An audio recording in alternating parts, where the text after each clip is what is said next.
I'll come back. I'll come back. I'll come back. I'll come back. I'll come back. I'll come back. I'll come back.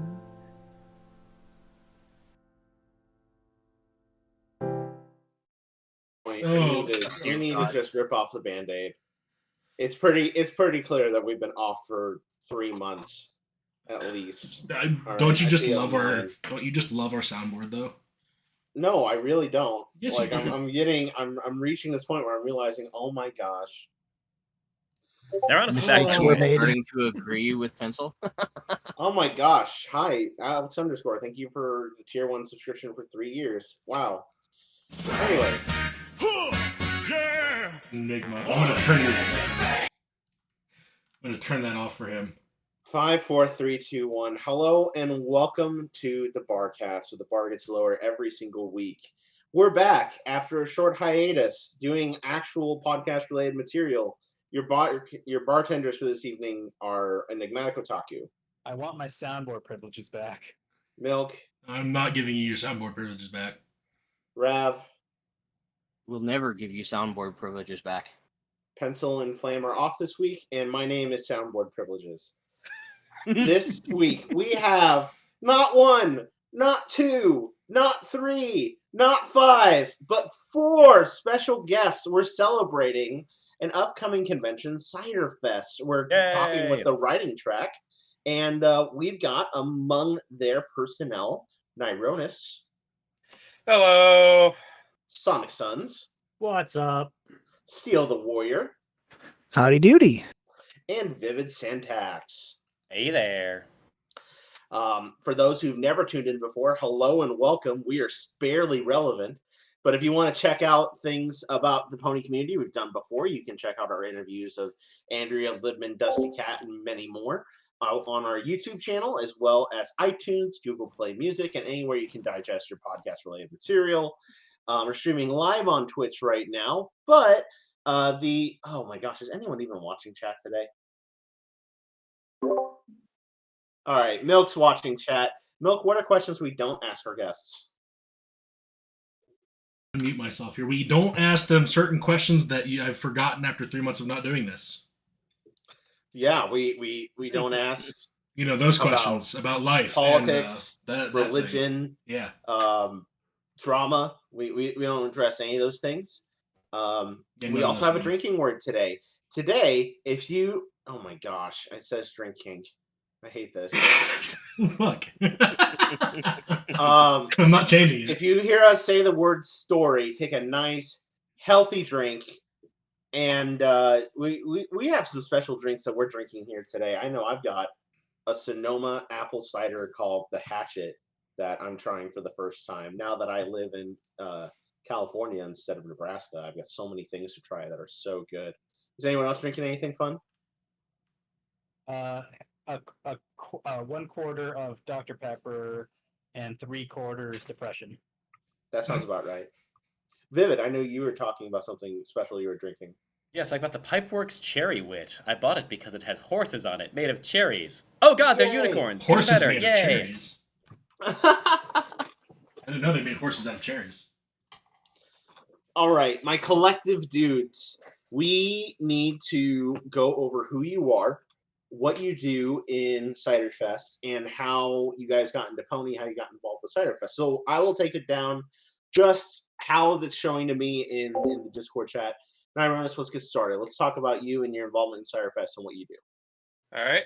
Hi, everybody. I'm Nyronis. I like to joke that I'm the most successful author you've forgotten. Written a few stories, Rogues Anonymous, Making an Old Lady Cry and Other Hazards of Espionage, and Celestia and Luna's Completely Average Day. As for what I do on the team, I do whatever Vivid tells me. Right now, I'm trying to meet deadlines and also working on editing our main story. Ooh. All right, that sounded like a hard period. We'll go to Sonic Sons then. Sonic, let's talk about you, what you do in the fandom, and how your involvement in Ciderfest. Yeah, well, I'm glad I got involved right at the beginning. My biggest contribution was through Pony in a Box, the radio play group under the YouTube name Squeakin' On. And we did a bunch of stuff mostly with Dr. Hooves and some other things. And I've done a little writing myself on fan fiction, and I am part of the leadership team, as we all are, for this big event we're doing at Ciderfest. And I've written some of the main story as we all contribute, and I am starting to wrangle up editors to make sure all the other contributions are up to standards of quality, I guess. Well said. Well said. Steele, you're up next. Hello, I am a professional game master, game designer, ARG developer.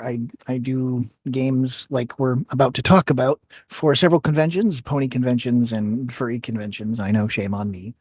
But I am part of the leadership team again, as all of us are. My work is focused on the more mechanical and gameplay aspects of the story, working with an app developer to not only make it a bit of a LARP, live action role play, but also integrating it with a smartphone app so that people can enjoy and share and have all sorts of fun during the event. Fascinating. We're going to get a lot more into that in detail. And man, I would love to share a drink with you and just like talking to someone who, like, one of the things that I really love and I've tried to do with pony fiction through film fiction is interactive fiction, and just that sort of genre is endlessly fascinating to me. We're gonna have a fun talk today. Last but not least, let's get to the ringleader themselves, Vivid. Hello, everybody. Good job to the rest of my leadership team for not actually plugging the name of the con that we're here to promote. Ponyville Ciderfest, an interactive storytelling adventure. There we go. Lucky for you. Off to a great friggin' start. Good job, everybody. Hello, everybody. My name is Vivid Syntax. I am a fanfiction writer. I've been writing fanfiction for close to 25 years now, which is a terrifying amount of time. You'd think I would do something else with my life, but here we are.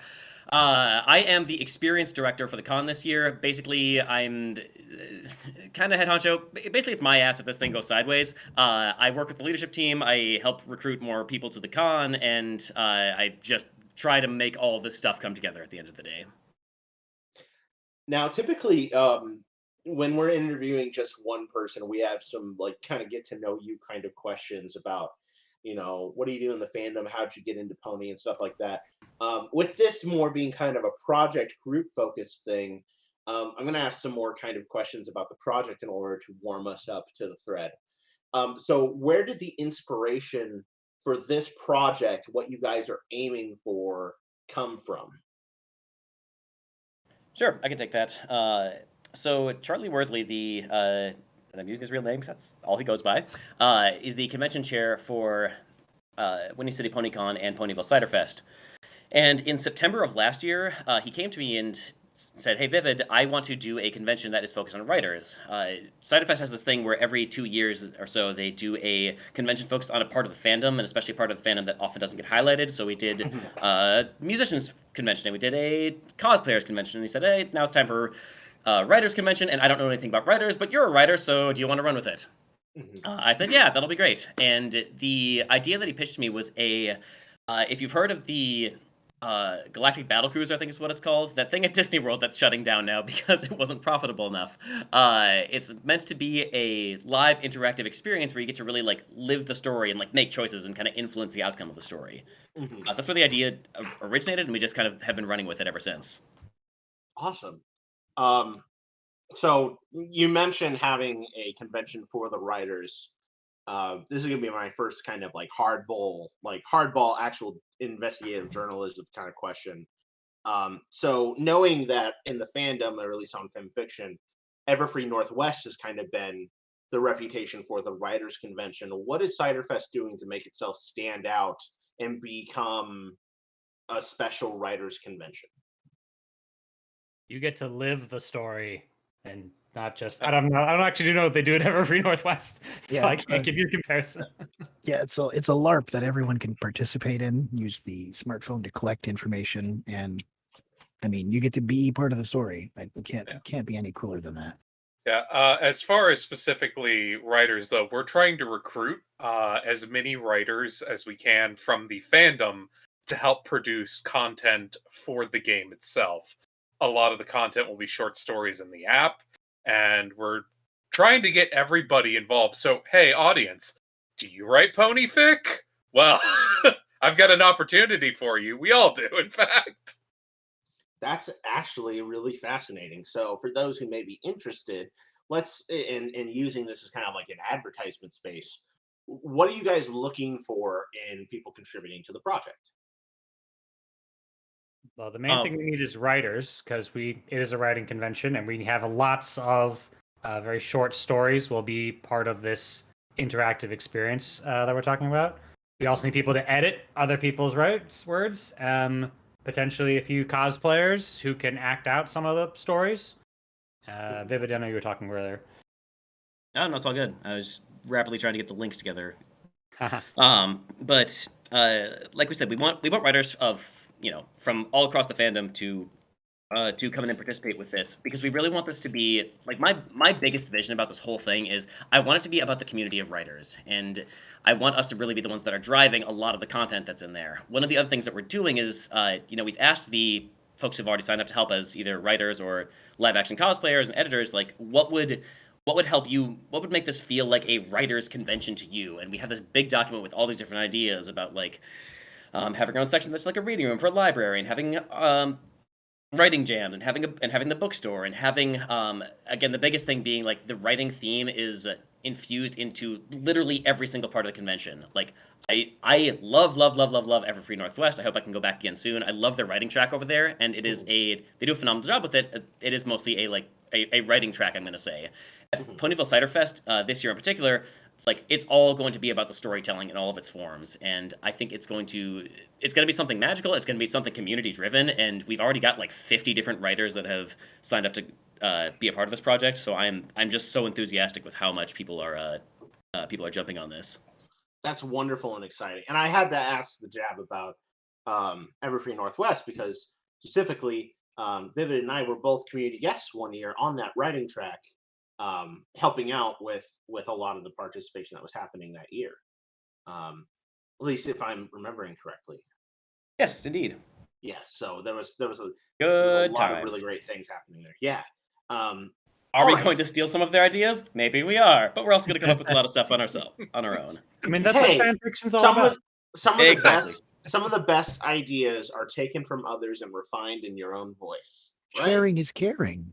Absolutely. Yeah. Go ahead. On an unrelated note, Steele, I love your voice. It sort of sounds like Am from I Have No Mouth and I Must Scream. Oh yeah, I was born with a interesting thing on the side, so my vocal cords are kind of half male, half female, which is why I sound so weird. Okay, it sounds. I like it. I absolutely love it. Well, thank you. Yeah. Works for me. Voiceover work. A few more questions before we jump into the thread. For those who may be interested in joining as a part of this project, do they have to attend the convention in order to participate, or are they going to have lesser of an experience if they can't join the convention? What a great softball question! Thank you. This is why I interviewed, dude.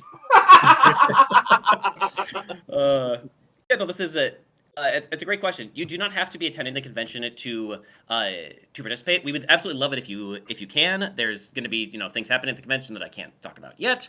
But you don't. If you just want to be a contributing writer, if you want to be someone that just says, "Hey, I want to be part of this community and just I want to see my story in the app," which our plan is to release after the convention, release all the stories to everybody, so everybody can experience everything. We welcome again fandom writers from all across the fandom for this. Wonderful. Last but certainly not least, once we get past the convention, what's ultimately the fate of these stories? If people aren't able to attend the convention, but maybe people are talking about it on Fan Fiction, and people are like, "Oh, this was so cool! This was awesome!" Are they going to be able to play and enjoy it after the convention's complete? Yeah, so it's something I've been talking with our app developer about, and what we want to do is make it available for everybody once the convention is finished, including all the stories, because people put a lot of work into these stories, and we want them to be seen. And we'll be publishing a like Steele said, it works on kind of a code word system, and we're going to be publishing that information, all the code words and everything online somewhere. Haven't figured out exactly where. It'll probably be somewhere on the Ponyville Ciderfest website, but we want all these stories to be read as much as possible. Very cool. Yes, and it's although the interactive part will be over by the end of the con, obviously, it will serve as a fantastic archive for the plethora of amazing micro stories that are we're getting piles of them, and they need to be cherished forever. Personally, this is a massive collaboration over the entire fandom, and I'm so happy that I get to be part of it. And it's so nice that it's not going to get shelved when the con is done.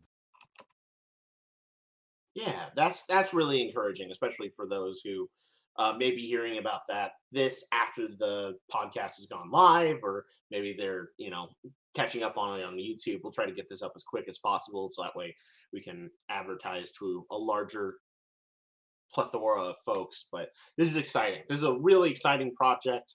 I know I've been very interested in it, at very least from like the contribution standpoint, because how many people can say that their writing is in a, for lack of a better word, game? Like we talk about people, they want to become a real writer. This is about as real as you can get. So that's so awesome. Have you signed up yet, Priest? Yeah, have you, Priest? Yeah, Priest, have you? We're gonna take some conversations right offline. We're gonna take Here, let me post the link in the chat again, just in case you missed it the first time. Send it to me in a DM. Did I already send it to you in a DM? No, you didn't send me the exact details, but yep. Okay. I'm very. Let me put it this way: I'm very interested, and sometimes I get some of my best work done when there's a fire under me. And with that in mind, oh my gosh, if Pencil hears this, she's going to lose her shit. But with that in mind, maybe it'll be a really good push for me to finish the last 9,000 words for me to finish my final pony story. So that would be very exciting. Yay. So with that in mind, we have a bunch of questions that are out on the thread, and we have been watching Twitch chat. The first question that Twitch chat asked is the same question they always ask, because the internet is insane and wants to know bodily autonomy. How big the peen size? 7 inches. Confidence. I love it. I was waiting for you to go down the line. It could be spaghetti noodle. It could be cucumber. It doesn't have to be a serious answer, my dudes. Nah, go ahead. Let's go with fun size. Fun size? Oh no! Look, God gave me fingers and a tongue for a reason. Whoa! 10 out of 10. Sonic. Classified information. I love it. Redacted. Vivid. It's a Keter class. I can't follow an Ironis like that. 6 inches in thick. Oh, nice. All right. Lovely. I know the question is not directed at me, but I have an answer to that as well. Chef's kiss. Tree Kicker Boar comments that fun size is great when you got the whole bag. So let's go out to the chat, or not the chat, but the thread. The Dobermans has our very first question, and we may be barking up the wrong tree here, but hey, maybe we'll see. Is there any chance of Sonny Westbrook returning as a guest of honor at any point for Ciderfest? If I were in charge of guests of honor, I mean, who knows? I probably still wouldn't tell you. So I'm actually one of the department leads for the con, so I'm the closest in this chat for who would know that sort of thing, and all we can say is a light maybe. Mm-hmm. The longer we get past the show, the show's airing date, the more actors and actresses of all kinds tend to move on and push forward to other projects. Their availability for old school stuff tends to wane, but it's not impossible. You say that, but Michael Dangerfield was just at Windy City like 2 weeks ago. So like, oh, I know there's some wild hardcore people who stick around forever, and it's wonderful. Right. And the basic answer is like we can't share that information, unfortunately. Like any of those discussions, honestly, none of us here are going to be privy to. So, but if even you if want you to see guys, someone, even if you guys did know, like there's contracts involved. Exactly. And, you know, Precisely. sharing that sort of information can break a contract or everything, and especially with like announcing stuff. There's a level of PR that's involved to, you know, announce it the right way, those sorts of things. So I will say though, if you Precisely. want to see someone in particular, like, you know, tweet at the Ponyville Ciderfest account and say, hey, I really would love to see, you know, in this case, Sunny Westbrook again. Like, that's it. That is good feedback, and I know Charlie and all the leadership at Ciderfest take that very seriously. Like, they want to hear from everybody what they want to see, so that we can hopefully deliver on it. Yeah, so long as you're nice about it, we'd love to hear what you guys would like to see. We're always looking for ways to make you guys happy. given that we've interviewed Charlie before, like I feel pretty safe in saying like Charlie's not only like very in tune with like trying to understand what the fandom's looking for, communicative and listening to feedback, but also like he just wants to throw the best convention possible. And with that in mind, it's such a big thing. Like if people are all requesting something, he's going to bend over backward to make it happen. Yeah, Charlie is all in. He's wild. He is one of the most hardcore directors I've ever worked with. And boy, oh boy, chatting with him as the months tick down, things get wild. And it's such an honor to work with him because he can pull feats that are just astounding when it comes to getting shit together. The amount of convention experience that Charlie has is nothing to scoff at. And if anyone is able to keep this niche, I think it's fair to call Bronies a niche fandom at this point. This niche fandom alive and like convention going, it's Charlie. Yeah. And the fact that we do it twice a year is just mind blowing to me. Right. He's also the one time it was 3 in a year. Like, goodness gracious. RIP, MLP, MSP. Yep. That said, you know, where is Ciderfest going to be? What dates is it? Pop quiz leadership team. Who else knows? November 2nd, 19th in Milwaukee. Oh wait, I memorably got to say at closing ceremonies in Windy City. It's Milwaukee, Wisconsin, November 17th, and that whole November weekend, obviously. 17th. Okay. Very cool. And the hotel's really fancy. Yes, the Hilton Milwaukee City Center. If you haven't seen it, is like, I want to say it was built in like the 1920s and has kind of like an Art Deco vibe to it. It is schmancy, fantastic ballrooms, just a super cool space to play in. Yeah, like if you imagine like John Wick going into one of those really expensive looking hotels. Oh, exactly. Yes. Doing a big gun show. The hotel looks like a John Wick hotel. When I hear Art Deco, I don't think John Wick. I think BioShock. I think Batman the Animated Series, but yeah, BioShock. Yes, thank you. Me too. No gods or kings, only ponies. That works. Speaking of ponies, we got more questions out in the thread. Alex _ is up next. Number 1, what's up, dog? I'm on a podcast. That's neat. My endorphin levels? The That's most fair. up dog I can think of would be Underdog with that old cartoon shows. Everyone remember this? Way back in the day? Yes. Oh my gosh, yes. Yeah. Right, he took like didn't they like eat magic pills or something? And Yeah, the climax of every episode, it'd be like, I'm overpowered. Now I'll eat this pill, and then I become stronger. Yeah. Up Remember, next. kids, do drugs. No, don't do drugs. Only do legal drugs that you're prescribed. I presume Anyway. I mean, they're pills. Yes, Milk, you beat me there. So the next question is, how does this make you feel?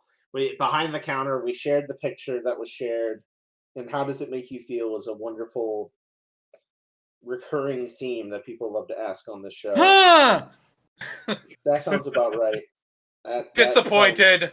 I rate this bait 4 out of 8. I do believe that is 5 C's.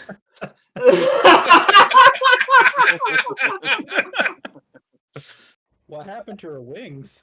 What happened to her wings? That's the bigger problem here. The back of her mane, the mane on the back of her neck is gone. About where the fuck her tail Her went. tail's also gone. Got swallowed up. It's all been absorbed to create new mass for the 5th C. I hate this.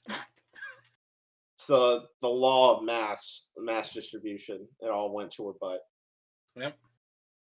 All right. Next question. Number 3. What has been your favorite day of the year so far?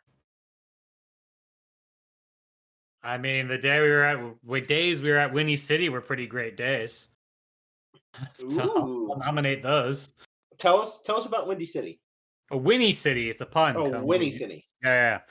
I mean, it's the other con run by Charlie, and it was really fun. We did a panel about this same event there to preview everyone to please come on down to Ciderfest and see what we're working up for you.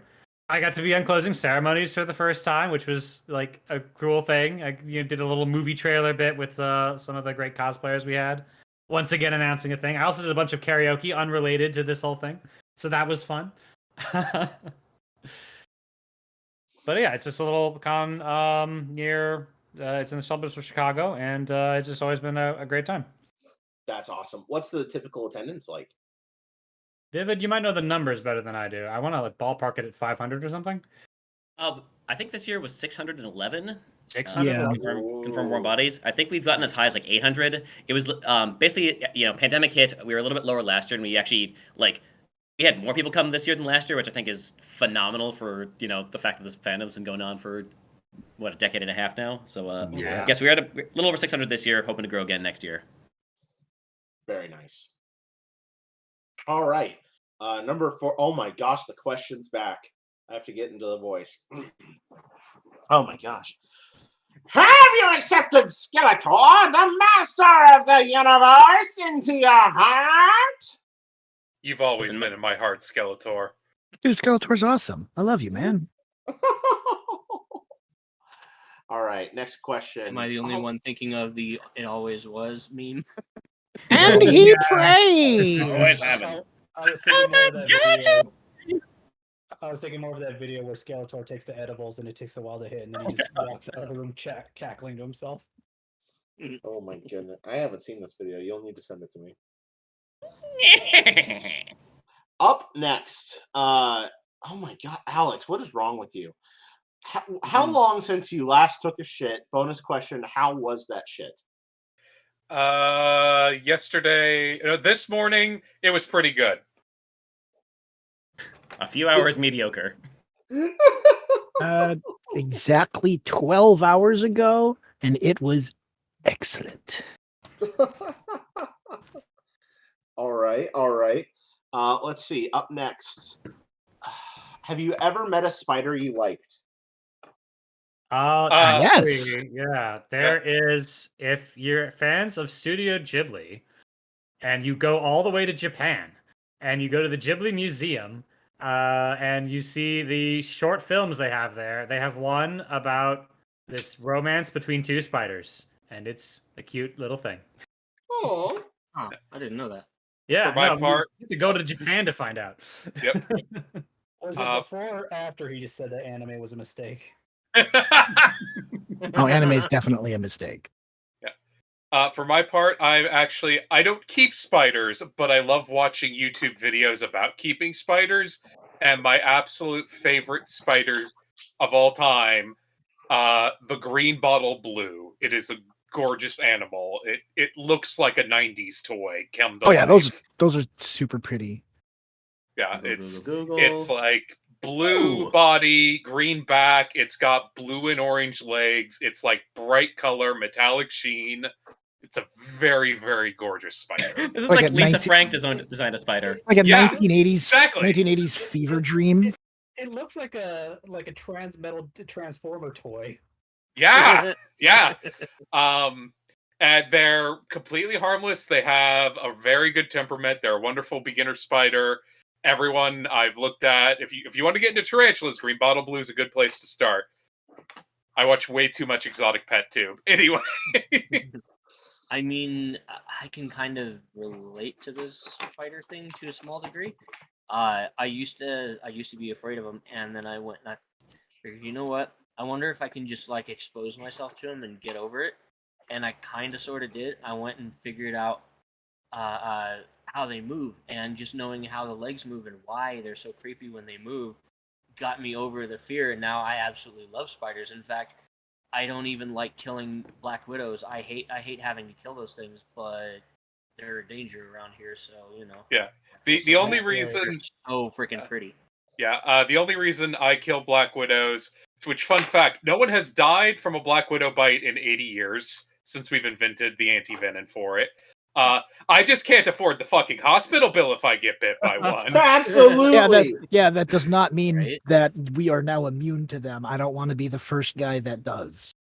Yeah, like Yeah, no. this. I can't. American healthcare sucks, guys. It's not personal.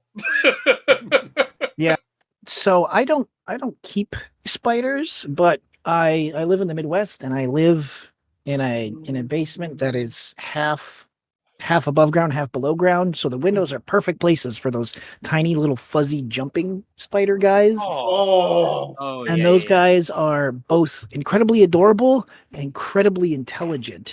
So there's a few that live in my house, and they've learned to come up to me at my computer desk because I'll hold out my hand and they'll walk onto my hand, and I'll put them at the window so they can grab bugs. And then Nice. whenever I get up to go to the bathroom or whatever, they'll be sitting there looking at me, and I will ferry them back from the window to my computer desk. And Wow. they just know. It's wild. You are friend Huh. to the spiders. Yeah. This Oh. is the beginning of a quest. So wait, so if that was a Telltale game and you help the spider, you on the top right of your vision, you just Right. see it says the spider will remember that. Yep. Exactly. Also, only slightly related, but I used to work as a mailman in Louisiana, and let me tell you, I always knew which doors of your house you didn't use because the spiders own those doors now. True. This might be a Louisiana thing, but oh boy, the spiders would take over those doors real quick if you didn't use them. Speaking of Louisiana things, Oh no. Oh, the next question is there anywhere you would really like to visit? Not Louisiana. Well, that's not true. I have friends, and the food is very good. Go to Louisiana once to eat the food. Do not go to New Orleans. It's overrated. Really? The city is dying. Oh no. Nolans. go to Preservation Hall if you go there. It's great. I mean, my first thought is I'd like to go to more PonyCons I never got to see. I'm glad I managed to get to BronyCon before it ended, but I Yep. still have Yeah, not yet right. been to HarmonyCon or Everfree Northwest or That's true. yeah. Does this place have to everything was actually pretty good exist? when we went. Oh wow, yeah. If we're opening it up. No, actually, we're Oh, opening okay. up. Like let's have fun with this. Well, Equestria is a good one. Appaloosa, hands down. Hands down. Yeah, just- that's absolutely correct. Appaloosa. Mostly because then no one can call me from work. Yeah, I mean, Equestria is an obvious given, but as a big tabletop RPG guy, Faerun is where I'd like to go the most. I don't know. The world ends there like every 6 months. Right, but every then it 5 gets years. restarted, and it's awesome. That's cool. I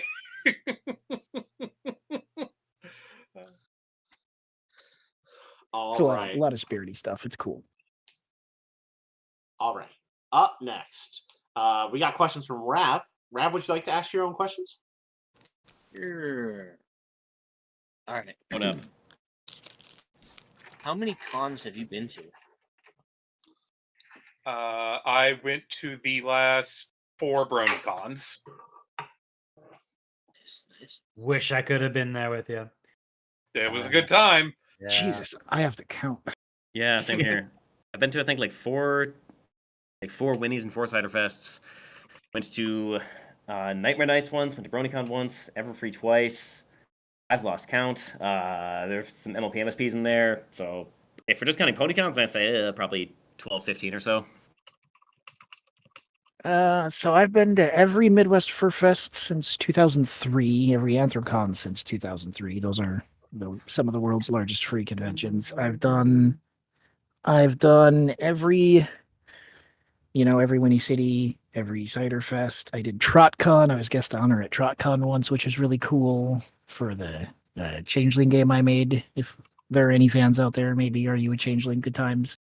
Shameless one. plug. Dreaming or is it Forsaken's the New World of Darkness one? I forget. Oh no, this is Oh. this. I know what you're talking about, the World of Darkness stuff. Yeah. But I made the Lupus and Tabula or Mafia, Town of Salem, One Night Werewolf, all that stuff. I okay. made a pony equivalent of that a long time ago, and Oh. Oh, that nice. that got really popular a while ago, and that was really really fun and really cool. But I've also done, though I staff all these cons because it's fun. And then You I don't know did the what to do with last yourself if you don't if you're not staffing it. right. Yeah, Oh no, I I have to did. find friends to hang out with. I did the last 5 BronyCons, I think, and you're totally right. Whenever I the last time, like 8 years ago, when I didn't staff a con, I just spent like half the time there going, I could be running game right now.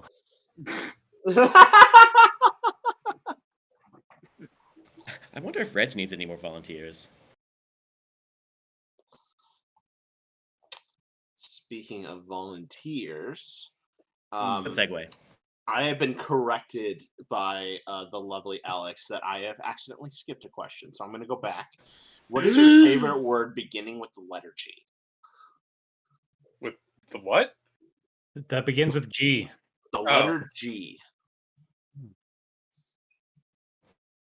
The one that comes to mind immediately is Disney's Goofy going, "Gosh, Gorsh. gosh." It's a good replacement word because I have a 1.5-year-old son now, and I'm trying to swear a lot less, and so I need to get used to saying other things besides fuck shit, ass cock tit, etc. Yeah. As someone who was raised by New Jersey, and probably my favorite G word is "God damn it."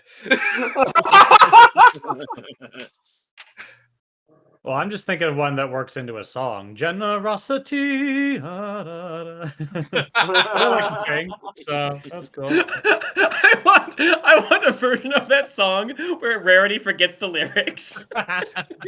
Generosity. Oh yeah, We're yeah. apples together. Apples. I'm sure Tabitha St. Germain would make that very funny. Oh my gosh, yeah, it's Rarity 30 years later. Hey, do that one song. God damn it. It's the art of the something. My favorite G word is green because it's my favorite color. Yay. Up next, how many cons have y'all worked at?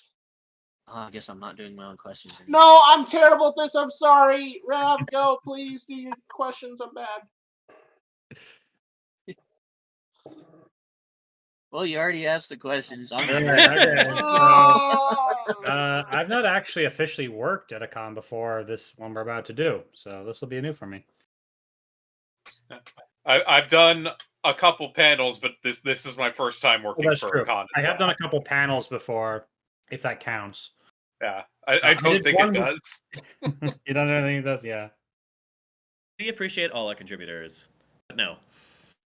No, I've worked at almost all the cons that I've been to, just because again, it's a thing that I do there. I've done everything from Royal Guards to special event staff. Was programming director. I've been vice chair a couple times, and experience director is now. That's the new one. nice.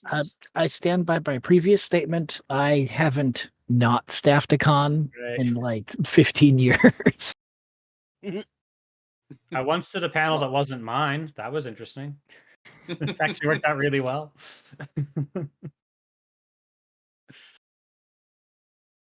I want to say I can relate. Okay, you can't just drop. I ran a panel that wasn't mine, and then just get away with it. We need to know the details. All right. So Okay, I don't tell the suppose story. anybody here was at Midwestria 2012 because I it only- was. Nope. You were. Oh, I man. was. I ran tabletop gaming there, like I do man, everywhere I else. saw you there. Yeah, Okay, so I was one of 5 staffers for the entire convention because 22 of them canceled. So you probably know the guy I'm about to mention. I was there with a couple of Pony in a Box people, and we were hanging out in just the hallway, and we ended up talking to this random guy who ends up being the con chair. Oh God. He's mentioning to us that a lot of panelists have failed to show up for their panels. And there's this one about pony memes that's coming up in 5 minutes. And we're like, we'll do that. So we go in there with no slides or anything. And it becomes actually this improv panel where we're just having people shout out ideas. And we're telling these ridiculous stories based partly on stuff that we've been brainstorming for fun just in the Pony in a Box chat. But it was how the alternate history of Equestria, instead of the world wars, they had world parties, right? Right. And World War the nuke was like the notification of universal kindness. I think we stole that from like Sluggy Freelance or something.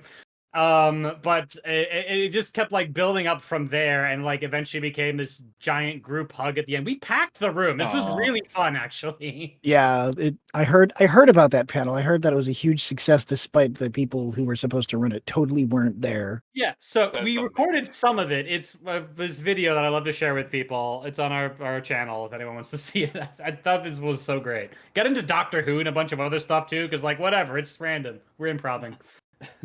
So talking about Midwestria, I have a special M.A. Larson story if you guys are interested. Ooh. Oh yes, please. We've had our own.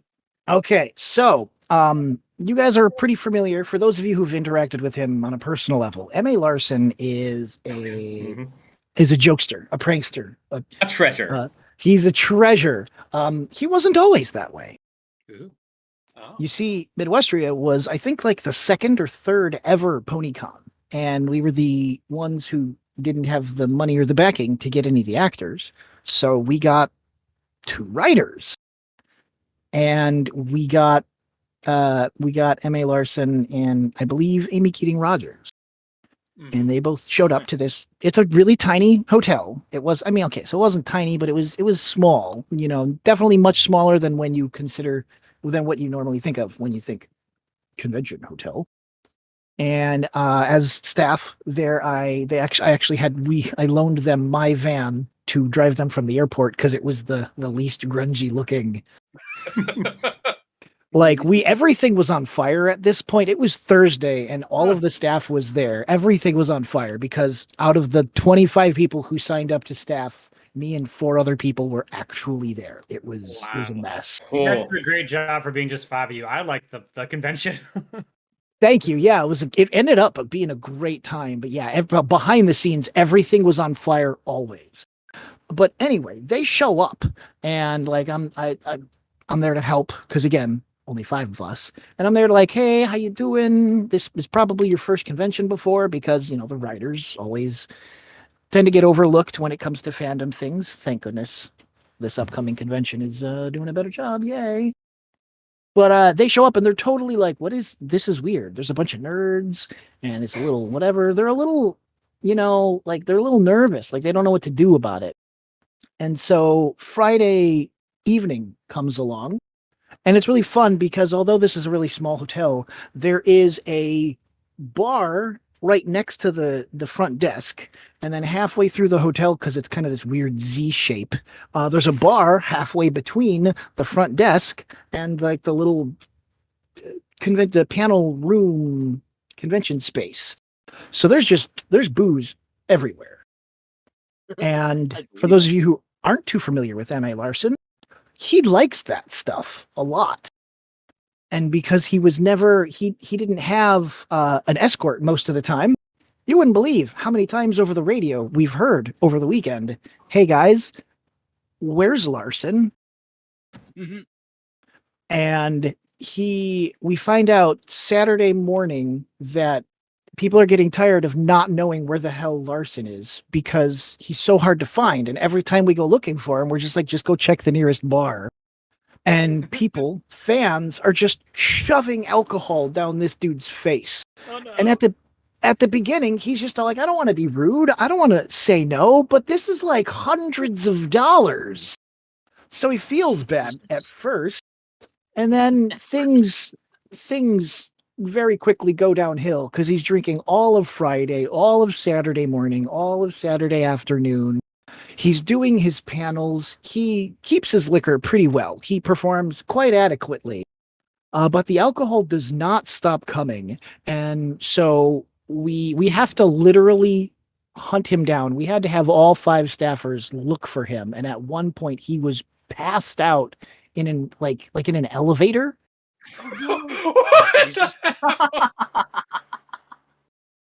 And that was a fun thing to try and tell people not to talk about over the radio.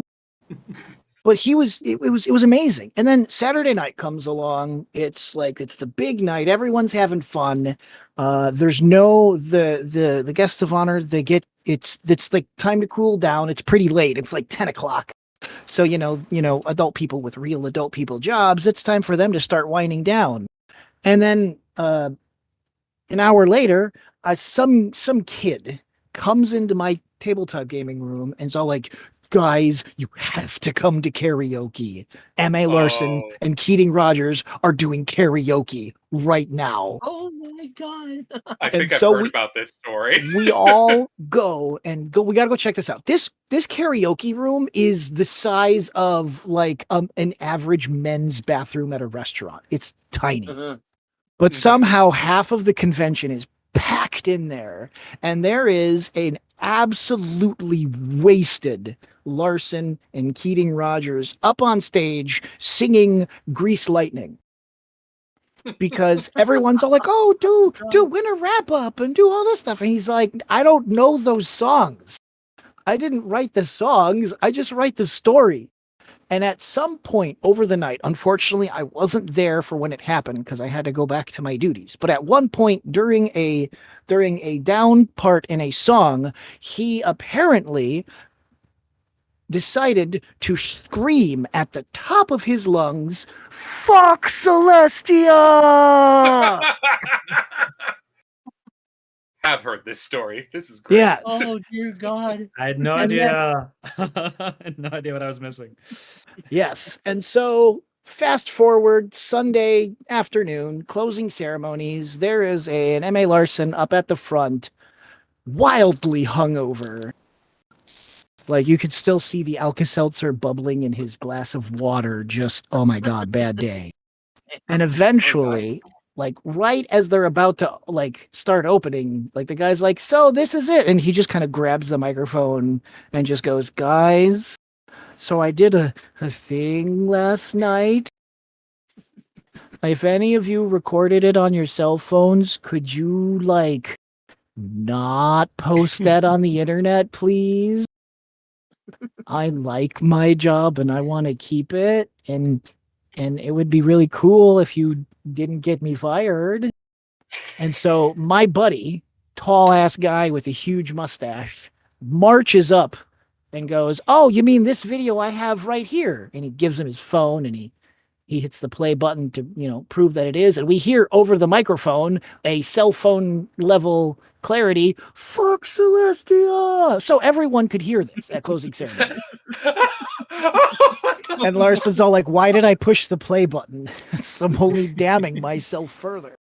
And so he said, can I just delete this off of your phone? And my buddy Byron, he says, I will let you delete that off of my phone so you know it is gone for your own peace of mind under one condition. And Larson groans and he's like, "Oh no, what do you want?" And my buddy says, "I demand more Luna." And then 4 months later, we have a Nightmare Night episode. Woo! Shit, really? That's great. Oh God, that's That is one amazing, of the actually. greatest stories I've ever heard. I've tried to stay on mute so you guys can't hear my cackle. I Just was like, wondering where like 4 of you were muted. I'm like, is something going on? Yeah, now Yeah, no, I don't M.A. know. Larson They're is a being weird. Okay. total treasure. Yep. And he kept his job, so it all worked Yep. out for everybody. Midwest I was Midwest And we Jam got Nation. more Luna. dying. And we got more Yeah, Luna. Right? we got the Luna. Yep. Oh, well, Oh, speaking God. of dying priest, it's that time. What It's that time. Time to It's die? time for advertisements. It is. Oh, dang. Okay, so we're not prepared to do the super cool thing that we really want to do, but I will tell you this. So one of the things that we do as a part of our podcast, we have a Patreon and we accept bits via Twitch, and we take that money and instead of spending it on ourselves or trying to make the podcast better like responsible people, we donate it all to horse rescue charities, specifically Red Wings Horse Sanctuary in Mid-California. Now, we are working on the details of the video, but we visited Little Bit, our rescue horse. We. We being you and Flam. That's right. And we have a small interview video interviewing the real actual horse. Some of the questions that typically get asked on the Barcast. We need to edit the video and properly upload it, but we can tell you a few things without any doubt. Number one, Little Bit is best horse, and number two, they, being Red Wings, knows us, knows the podcast, and really appreciates everything that you guys do, everything that we've done to donate and help their cause. So all we can say is thank you so much for everything that you guys have done to try and help us on the Patreon. I live closer to this place now, so I want to take some time with maybe like Pencil to go visit the horse. But it's really awesome, and it's such a great opportunity that you guys have been able to give to us, and we want to share it with you in the best way that we can. So if you guys can, it's a great cause. It's a great little ranch. Consider donating to our Patreon or to Red Wings Horse Sanctuary directly, so that way we can help bring some sort of good out of this terrible podcast that we run. So thank you so much. Give us money. Was that a good enough ad, guys? Can we do one-time donations? Absolutely. How do I do that? Milk, how do they do that? It's been 3 months. I don't remember. Wow, of course you asked me when I'm totally not prepared to tell people just to go to Red Wings Horse Sanctuary website and do a one-time donation in the name of the Barcast in the comment section where they allow you to put that. Yay! We'll also accept your cryptocurrency. They do not accept crypto. It's PayPal and credit cards. No, they won't, but we will. We don't have the ability to accept those either. We'll accept your NFTs. Okay, to be fair, we have accepted TF2 items as part of the donations, and we've had to learn how to sell those to then put that money towards the horses. It was a very difficult thing. Wait, are you being real right now? No, I'm being dead serious. I am being dead serious.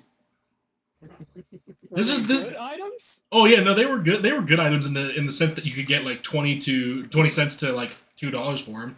A handful of items were like 4 and up. A bunch of reclaimed metal, ref, weapons.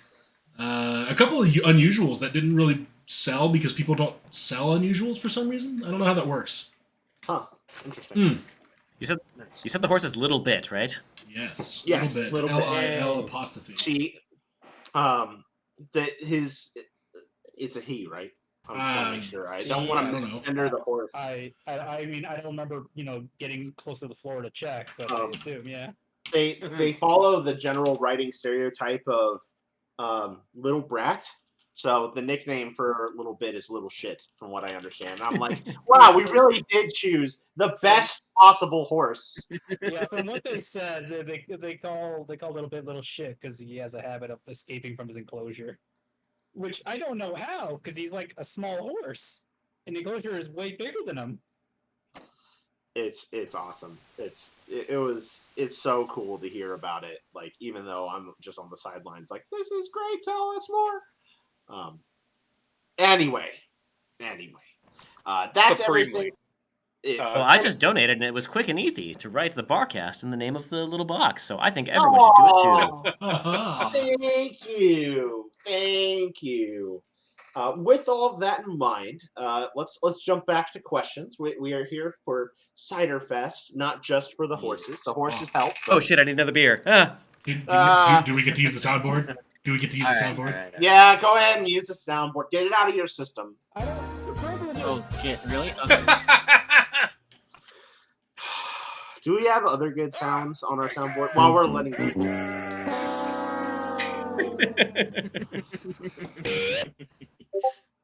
Listen, I'm back with another horse beer. It's all good.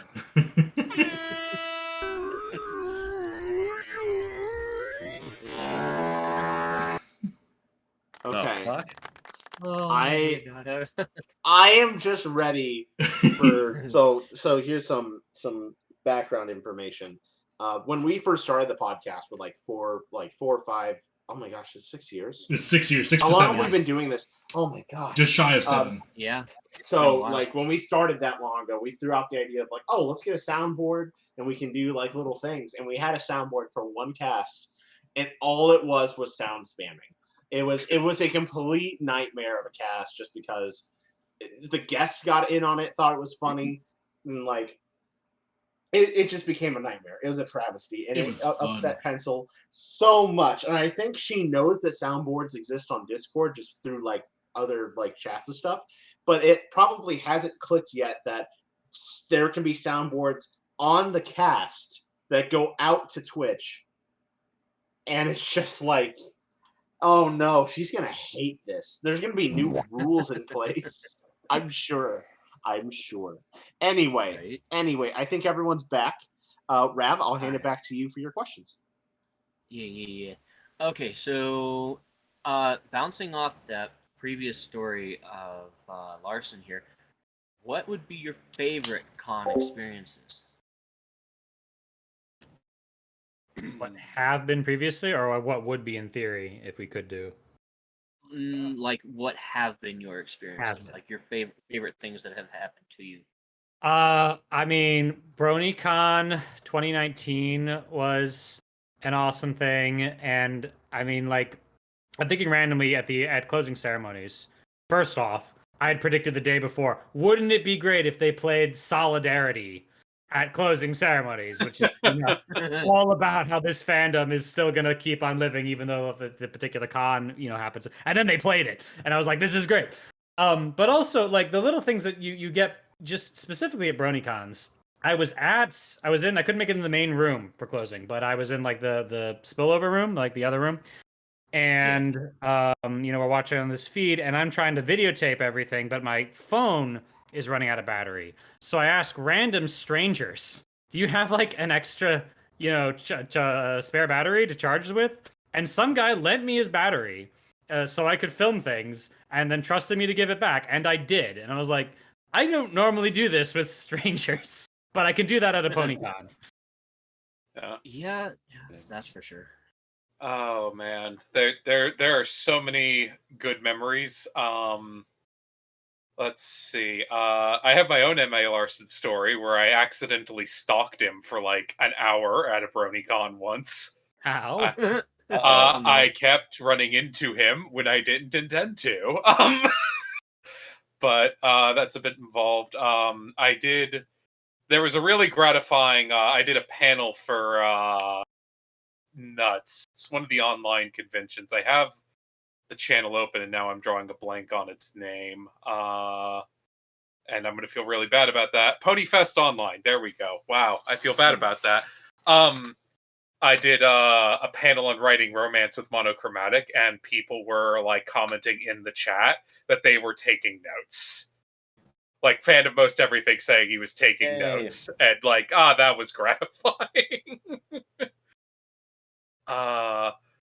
And one last one. Bad Horse came up with a party game that he ran as a panel called I forget the name of it, but the basic premise is that 6 players play the main 6 and 1 person plays Celestia, and you have to improv why this ridiculous event happened. And I ended up going on stage and I ended up doing Pinkie Pie.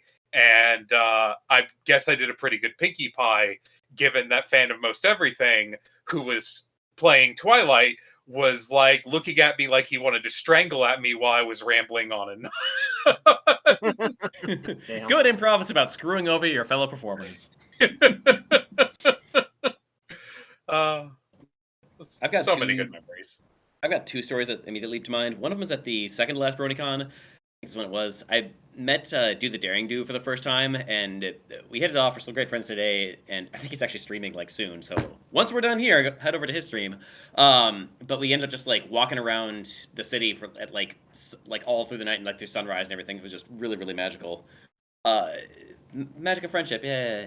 The other one is actually at this most recent Winnie City. One of the things that I get to do that I think is very cool and very special that I appreciate Charlie lets me do this every year is I write stories for the GOH panels on Saturday where I will write a script, basically an episode script that pushes the boundaries a little bit more than you would find in a regular like Friendship is Magic episode. But it always involves the mascots and whoever the character's the DOH's voice and all that stuff.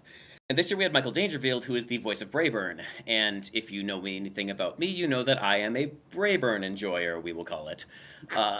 I wrote a script that was super gay, like one of the gayest things I've ever written. And after I published it and highlighted it and everything and handed it off, I was like, oh god, oh god, oh god, they're going to read this and absolutely just walk off the stage. And to my shock, they didn't. And Michael leaned into it like harder than I've ever seen any actor lean into anything, and it was one of the most amazing experiences of my life. And then on Sunday we had a bonus scene, and he was flipping through the script that we're going to do this bonus scene like as a charity thing, and it included the line "Every pony's gay for Brayburn." And when he saw that line in there, he made the noise that was just like the N64 kids, if you remember that ancient meme, where he like grabbed his script and was like, "Everybody's gay for Brayburn!" And he was so excited, and I knew that like, I've made someone's day, and the audience of course just fucking ate it up. You know, we as the Barcast have our own Larson story. Do tell. For one brief shining moment, Larson was the 7th member of the Barcast. Was he immediately fired? We have pictures. Did he give you wings and a horn? Where's everyone? I Rav, you remember? Okay, Priest Milk. I will bail you out of this for not telling a story well. Oh my goodness. So we're at closing ceremony. No, it's opening. It was opening? Yeah, it was opening. When they were introducing guests of honor. Oh, right, because we were drunk for the closing. That's right. Okay, Yeah. never mind. All right, so opening ceremony. We get there, and if I remember correctly, there was like a writers' panel like happening directly after opening ceremonies, and so like ceremonies were running long because of course they do. They always. You're misremembering it. Enigma can't even tell the story right. He starts claiming it. Go ahead. It wasn't during the writers. No, it was when they were showing all the guests for the opening ceremonies, because it was going on forever, and everyone was going up on stage. All of us, including other people, and I was afraid the set was gonna like break from all the weight of everyone. But the last ones to linger was the Barcast ourselves and Larson, who was hanging around in the middle of us for some reason. Oh my god. I love how both of you are actually misremembering this. No. What happened was they had the special guests up first, then they had the community guests up. Well, Larson didn't understand, and he thought he was supposed to go up with the rest of us, with the community guests. He came up with the Barcast. It was the funniest fucking thing. That's what I said. And we're all looking at him like, what the fuck? And We accept. There was no time problem with that, I thought. There's a picture somewhere where it's all of us and just Larson just like in the middle of us. There is. I love that all of us told the exact same story 3 different ways. Mm-hmm. It's like that one episode, right? Yep. I was so handsome. I'm retelling you guys. Oh my god. Well, and this was the Vegas Con, if I'm remembering correct. Yes, it was. Yeah, no, okay, so I was not be named. fucking sick during High that roller. No. Oh, the other one. No, this was Charlie's redemption of Unicon. Right. Yep. Which was how we actually got to interview Charlie. Okay. One more quick story. Favorite convention. I'll stick to pony conventions, for your guys' sanity's sake. Like I think it was three years ago at Winnie City. The super mega sponsor event was they always keep it a secret. They don't tell anybody what happens with the super sponsors because they take the guest of honor and do stuff with them. And a couple of years ago, everyone got to play my game, Are You a Changeling? And so the poor, like writers and guests of honor, they don't know what the hell my game is. They have no idea. So they get in a room, and unfortunately, like one of the most hardcore super sponsors is also one of my biggest fans when it comes to that game. So she's immediately sits down and just starts laying it out on the table. Like, you do this, this is what this does, this is your role. If you're a changeling, don't say anything, blah, blah, blah, blah, blah, blah, blah.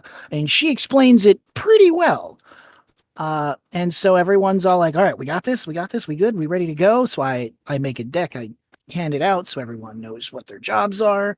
And it was the year that Marique, I'm gonna butcher this name, Hendricks. Marika, like Jamaica.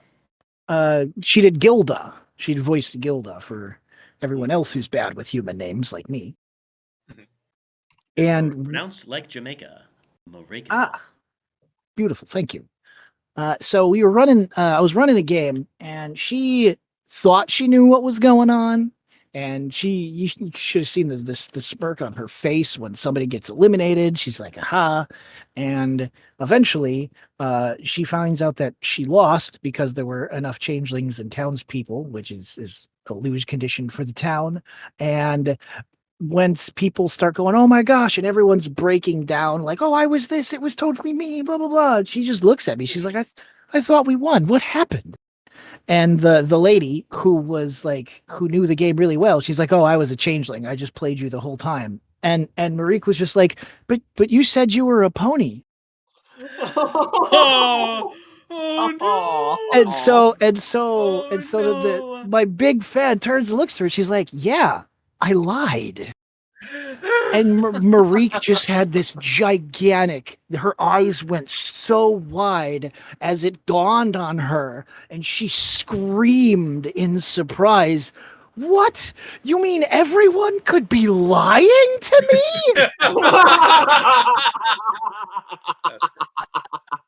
And I use a picture. Ask, can you send me a link to this game? I am very interested. I certainly will. The look on and ever since that happened, that is the quote that is on the front of my price sheet when I sell the game at conventions. It's a picture of Gilda looking incredibly offended, and it says, "Everyone could be lying to me," with an interrobang. Ugh, it's so good. Oh my god, that's so good. I do have, I guess, one last con moment I would like to share, and I feel like it sort of summarizes the BronyCon experience for, at least for me personally. Absolutely. Which was, I think this was the last BronyCon, and I was hanging out at the Hilton. It was Saturday night, and actually, it might have been Sunday night that this happened, but I've been like hanging around the Hilton for like 3 or 4 hours at this point, and I go over and I see that like all the artists are hanging out one spot and they're chatting and drawing. And so I go over because I'm friends with Nadnerb, and I'm like, "Hey Nadnerb, what you doing?" He's like, "Oh hey, I knew you were lurking about, wondering when I was going to see you." And I was like, "How did you know I was about?" And he goes, "Well, someone was hollering at the top of their lungs about Play-Doh, so I figured you had to be around." And I would just tell you, if it's a hot summer Baltimore night and you hear someone hollering about ancient Greek philosophers or manticores, it's probably me. I thought you meant the children's toy for a second. Oh, me too. Yeah, I no, was like, "The Play-Doh." I was all like, "Well, that's a Guys, I made this clown. I really thought you said Play-Doh with the D. Nope. T. Me and Bad Horse tend to get into a lot of heated debates about philosophy. And look, I'm just saying, if you're going to take a hard stance that you're going to do descriptivist linguistic theory that is based in definitions on how people commonly use them, you probably shouldn't then proceed to get into a debate where your definition of Platonism is so completely broad and yet highly specific that no one knows what the f you're talking about. Sorry, Bad Horse. So, speaking about BronyCon, have you guys seen this sad sight? Oh no! It's uploading. Give me a second. Right there. Oh yeah, no, that was another moment I was going to talk about. Oh yeah. They made the memorial. Shrine. The shrine. Yeah. And it got more and more elaborate as it went. And This someone is the put a big second day sign that shrine. said "Press F to pay respects," and people would like literally crouch down and touch the F to pay their respects to BronyCon. We made a contribution to the shrine. We left like we were playing All Star, like a chant version of it, and we all bent down and gave it like a big jar of cheese puffs. Nice. Oh, Gotta respect the cheese Oh, puffs. No goodness. man, I was there on the last day, and I finally just sort of burst out and said, "Somebody hug me," and like random people did, and I was like, "Thank you. This is what this fandom is all about." oh, yeah. Oh, Oh, that's sweet, actually. Yeah. Well, speaking of cons, uh, if there's one thing you could change about cons, what would it be? I'd make them last forever and Yeah. be free. 5-day con. Be closer nearby. Get A on planes is something difficult to work into my schedule for various reasons. Yep, that's true.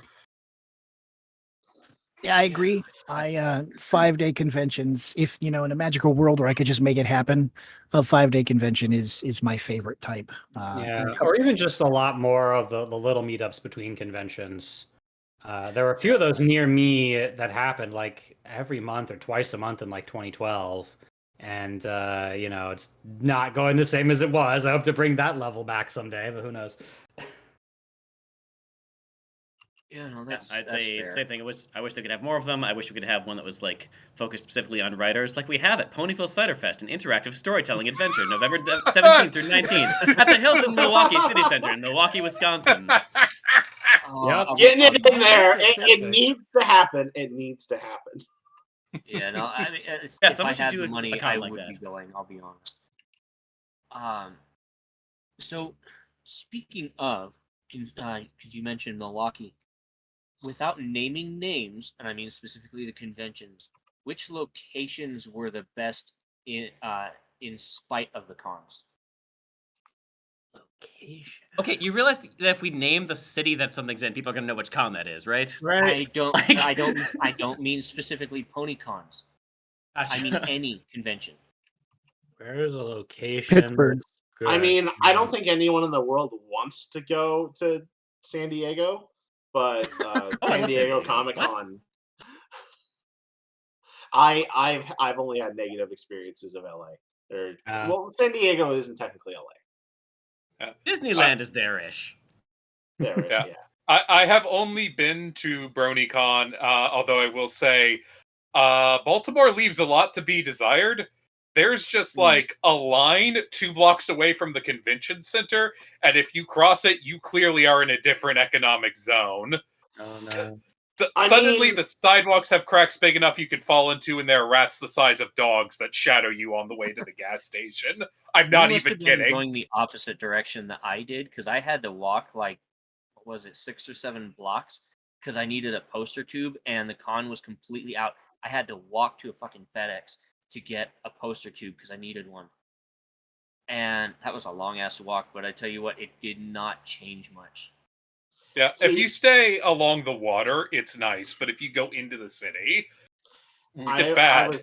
I was thinking of Water for Just $1 Boy, and I get what you're saying. I understand what you're saying on paper, but I think it's interesting because like when you're in Baltimore, like I went to Baltimore several times for BronyCon, and like when you're taking the train from the airport to the hotel convention center that they're doing, you see a lot of things on that train. Like you see a lot of like rough areas of the city. Yeah. But that said, the actual convention area itself is far and away better than it. Like it is really nice. Yeah, no, like the waterfront, it's really nice. It's wonderful. It was just really shocking to like go past was it the Hilton? Was it the Hamilton Hotel? I forget. It's the green one. You just go past that, and then suddenly it's like you're in a completely different town. Yeah, Yeah, It's my wild. sympathy for the people that have to. Oh be yeah, stuck no, with absolutely. meteor cards to places. I've got a few friends who've had to deal situations like that. Yeah. I mean, that's fair. And even my hometown, once you cross the river, it's a completely different area. So Yeah. I can see that. Yeah. Like Pittsburgh. Yeah, I've it's sort of never like been. going to New Orleans and going down Bourbon Street. When you're close to Canal Street, everything's nice, but you start getting farther down Canal Street, The roads start becoming more cigarette butt than pavement. Let's just put it that way. God damn. All right.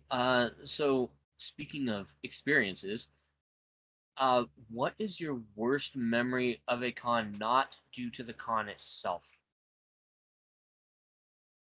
I mean, my Ooh. first thought is the cons I wasn't able to attend, where a bunch of Ooh. friends were going to a place and I had stuff going on at home and was like, this is a terrible memory. I can't be there with you. Yeah, well, that's fair. So I took just about every form of public transit to get to BronyCon, trying to find the one I enjoyed the most, which ultimately was Amtrak. Do recommend Amtrak. Very pleasant experience. Don't do Greyhound, guys. Just don't. The No, don't. seats are very uncomfortable. The staff will threaten to murder you at like the drop of the hat. I'm not even kidding. Like threaten to throw you out of the bus and leave you in the desert. I've seen it happen. Like they have no chill. Do not cross the Greyhound staff. Do whatever they say. Keep your head down. Don't look them in the eye. But when I was going to BronyCon, I was riding up with Brosta Septum. And we're kind of just been together for like most of the ride. And like, of course, it's Greyhound. It's gone over time. We're like 23 hours into this trip that's only supposed to take 18. And we are, I forget what town we're in. It's past Atlanta. And we're all like, they're letting us get on the bus. And we're all filing out of the Greyhound station to get on the bus. Brosta goes through the door. I step to go through the door, and the staffer slams the door in my face and will not let me get on the bus. Wow. I then have to wait like another 45 minutes to leave to get on the overflow bus. And then at the very next stop, it turns out that they overbooked the overflow bus, and now there is a family that they are trying to break up and put on an overflow bus, and they're not having it. They're like threatening to throw down with the staff, and that whole ordeal took another hour. And then we got stuck in bumper to bumper traffic. And even though I had gotten to the convention a day early so that I could spend like Thursday night hanging out with people, I get there, I go down to a gas station to get some Monster Energy drink and some headache pills because I've got a killer headache. I take my acetaminophen, and then I close my eyes and I wake up and it's midnight. Oh god. Oh my gosh. And I haven't gotten my badge. All my friends are asleep. That was by far the worst. And I like almost all my trips to BronyCon are some sort of like cavalcade comedy of errors, but that one was the worst by far. Had something similar happen with Winnie one year. That's not similar. I guess it was really our own damn fault. But a buddy and I were going to fly from Minneapolis to Chicago because I don't remember what the reason was. Like we just like one of our cars was in the shop, and we was like, hey, we'll just fly and like, take an Uber or whatever, or, hire a cab or something. And my buddy had paid for the tickets and was getting the emails from Delta or whoever being like, hey, upgrade to first class for like, $150 per ticket. It's like, no, we're not going to do that. It's a really, really short flight. But in those days, at least, you had the price of upgrading to first class would go down because they had way oversold and they just want people to bump up. And so my friend was watching the prices and eventually got down to I think $27 per ticket to have first class tickets on the way to Chicago. And he took advantage of that. He's like, yeah, hey Vivid, I'm buying this. We're gonna fly first class to Chicago. And we got on there, and the thing about first class is it's not that different except they give you free booze and they will give you as much as you want. The flight itself was, I think, about 75 minutes or so, and we both started out classy, having a glass of red wine. Then we kind of just like toasted and like slammed it down, and then the stewardess, who had this kind of mischievous grin on her face, was like, "Hey, like, would you boys like another one?" Like, "Oh yeah, absolutely." I think we had each of us about 4 glasses of wine and 2 beers on this 75-minute flight. Oh no. Ah. We got off the plane and I just went like, what do we do? What do we do? I don't know how to call a cab in Chicago. And so we're just stumbling around drunk until some like kindly person on the street, like who should have had every reason to believe that we were like way on drugs and gonna rob them or something, was finally told us like, no, here's how you like download the app on your phone and get like a lift or whatever to the hotel you have to go to. And we were just like offering to pay her money and just like give her like, say we should like should give you a phone number so we can hang out later. We really appreciate you so much. And because she was wise, she did not accept that offer. Oh man. Yeah, that reminds me that same year, the horrible Greyhound trip, leaving the hotel to go back to the Greyhound station, I got on the wrong bus. And I almost ended up being taken out of Baltimore. But some people, like literally this old man next to me, is asked me like where I'm going because he notices I'm like looking at the bus schedule and like being very confused. And I tell him, and the lady next to me is like, "Oh, honey, you're on the wrong bus." And then she proceeds to say, "Don't worry, I got you." And she like goes up, she talks to the bus driver, she sits down, she says she's going to get off with and stay with me at her stop and wait for the next bus. She's going to get at the bus, she's going to talk to the bus driver, she's going to make sure he knows where I'm supposed to get off so he can help me get off. And like just this wonderful chain of kindness from strangers saved me that day. A And very similar thing happened to me when I was in kindergarten, but now I'm an adult. Yeah. That ended up being a very touching memory for me, especially because while I was at the Greyhound station, I had made friends with some of the people who were staffing the con, and they were there. And their buses naturally were 4 hours late because it's fucking Greyhound. And one of them did not budget for this, and he has like 3 Vienna sausages left to eat. And so they offered to go get him food, and they go down to a gas station. And then his bus rolls up, and I have to go, like, I asked the lady next to me, watch my stuff, throw it down, run out into the street, and, like, go looking for them. Oh, wow. Yeah. Damn. Yeah, Can we I have, like, a paid toast that to the kindness of kindness strangers? forward. We do a quick toast to the kindness of strangers for saving our, drunk, stupid asses from Absolutely. terrible. Here, here. Here's to and, strangers. Kindness of strangers. Not only be Salute! kind to, like Story. to Now everyone has to drink. the story, yes. Not only to the kindness of strangers, but be kind to strangers. You don't know what they're going. Yeah. Exactly. Yeah. Oh, Alright, I will skip my next question just because it was kind of a safety question I threw in there.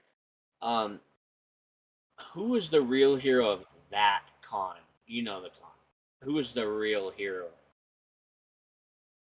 I don't know which con. I don't know the con. Is there a reference I'm not getting? No. No. It's implied. Who is a single person at the worst convention you've ever been to that saved either that convention or your experience? What carried the con? A con. I'm who, gonna just specifically? give a shout out to the whole staff at the final BronyCon. They got done dirty as all hell by the Baltimore Convention Center. It ended up being a clusterfuck, but also, like, damn, that was a special convention. So, like, claps all around for the BronyCon staff, everyone. Thanks. 1,000%. Congratulations, Shinji. Love that show. Congratulations. It's beautiful. Yep. I'm gonna say I'm gonna take a slightly different angle on this. Because the cons I think have been genuinely good, but at a lot of the Midwest cons, and I'm gonna use his real name because that's what he goes by.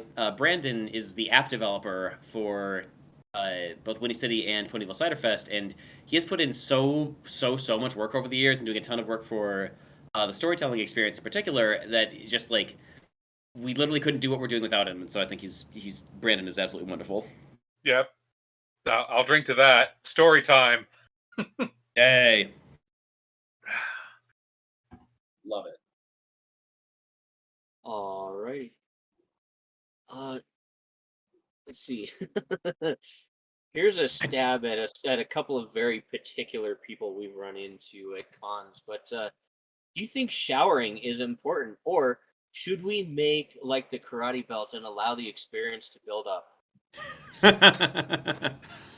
Shower, you will feel better. Just Showering's important. Yeah. Yeah, I don't absolutely. think showering is important. I think it is necessary. It's the best answer. You all think that people won't be able to tell. People will be able to tell. They can always tell. They can always tell. Yes. We have a story. Especially if you're like me and you have a hypersensitive palate, including your nose. When you say palate, it makes it sound like you're licking them. We have a story. Okay. We do. We have a story. No, about I need to hear the someone story we about call licking Yellow bronies. Man, and you could taste him in the air. It was fucking gross. Yeah, we call him Yellow Man. He was a man in a yellow outfit, and You know how the last convention was like LineCon and it kind of folded in on itself? Yep. Yeah. Yeah, every time we passed by him, we had to embrace it.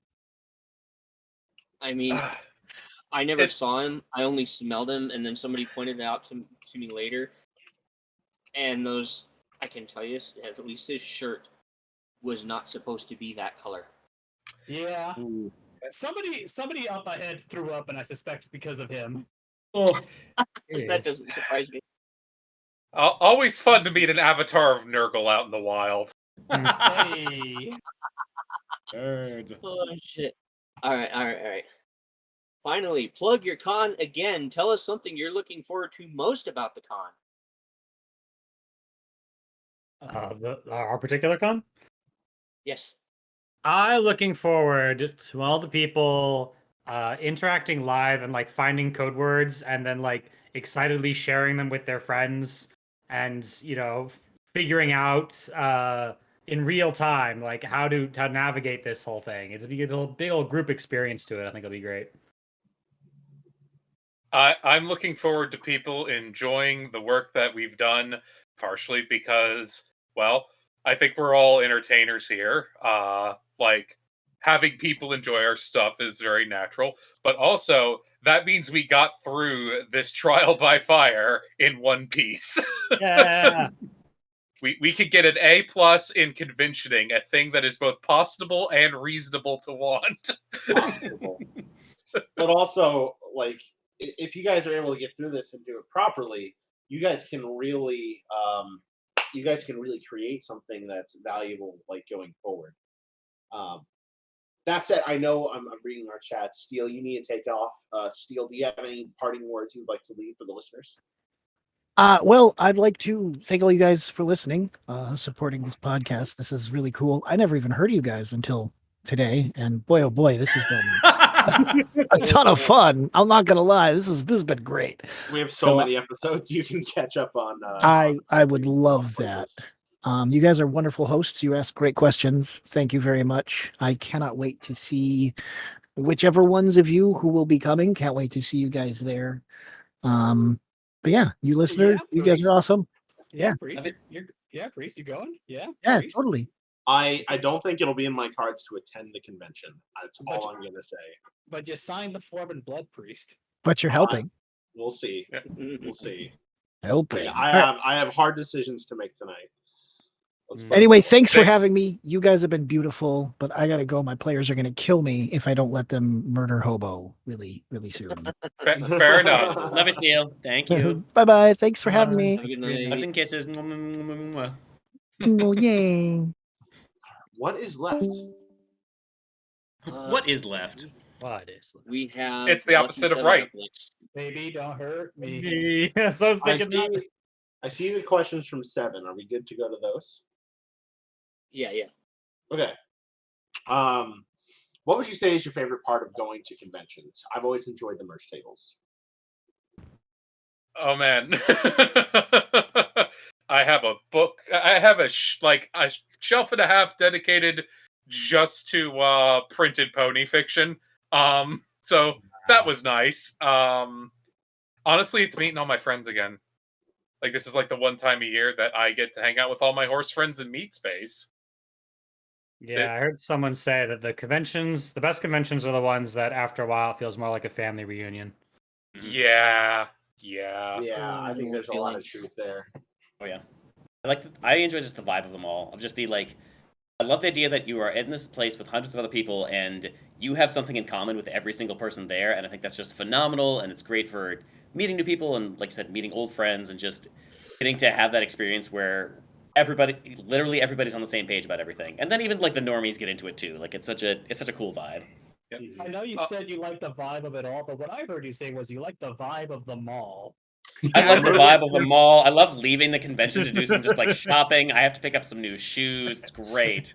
I am this close from banning Enigma. Let's move to number 2.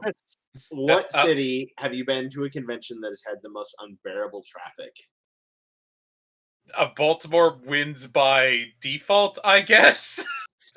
I think, and don't quote me on this, I think this is only people that have been to BronyCon can really tell you this. I've had the most cars try to take me down at BronyCon than any other convention I've been to. I did have one of my friends from the con who I won't name them to the sake of embarrassing, but they offered to drive me to the train station the last BronyCon, and that did put hair on my chest. I will say that much. Aged a couple years in that 15-minute car ride. It was very uneventful when I rode it. I don't know what you went through there. We made a lot of very sudden turns at high speed. Let's just put it that way. Love it.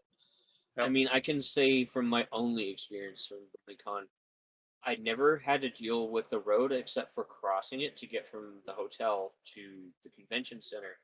That being said, Jesus Christ, they take those turns fucking fast.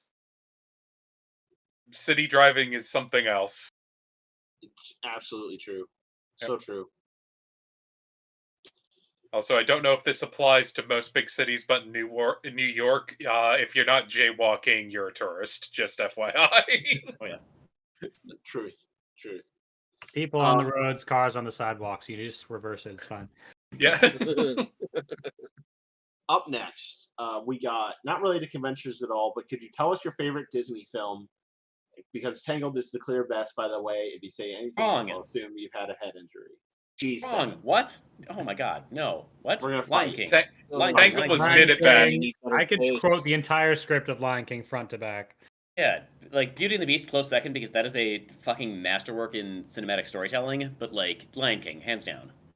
I'm probably, I guess, going The to live go action one. Ooh, No, twist. not the live action one. That one doesn't count. Zootopia is probably my favorite. Question mark. Yeah, that's a great one. That is well plotted. Judy Hopps is a great character. Figured out. Whatever. Although I am also, once again, as someone who lived most of their life in Louisiana, I'm very partial to Princess and the Frog. Also, it was the last animated one, like traditionally animated one. That one does hold a special place in my heart. Let's be real here. Friends on the Other Side is a great song. Oh, it is. Absolutely. I mean, I'm thinking of, it's not Disney films, but I'm grateful to Disney for helping to bring over all the Studio Ghibli stuff, or almost all of it, Hayao Miyazaki and everything, because those didn't used to be accessible. Or you had the really poorly translated version of Nausicaa, The Valley of the Wind, the first time some other company did it. And thank goodness we don't have to listen to that. I believe it's pronounced Ghibli. Oh man, it goes through multiple variations. First it's an Italian word, which I think it's Ghibli, and then it's in Japanese Jiburi, and then it comes back to English again as Ghibli. So like whatever. And then it animorphs into Guillermo del Toro. Yeah, oh my gosh. I am moving to the next question. Number 4, what is your most lasting memory from the show and or fandom? Oh man. I mean, my favorite episode is probably Sound of Silence, just because the message of that really, really speaks to me. But that is just one great among many other greats. What was the message in that again?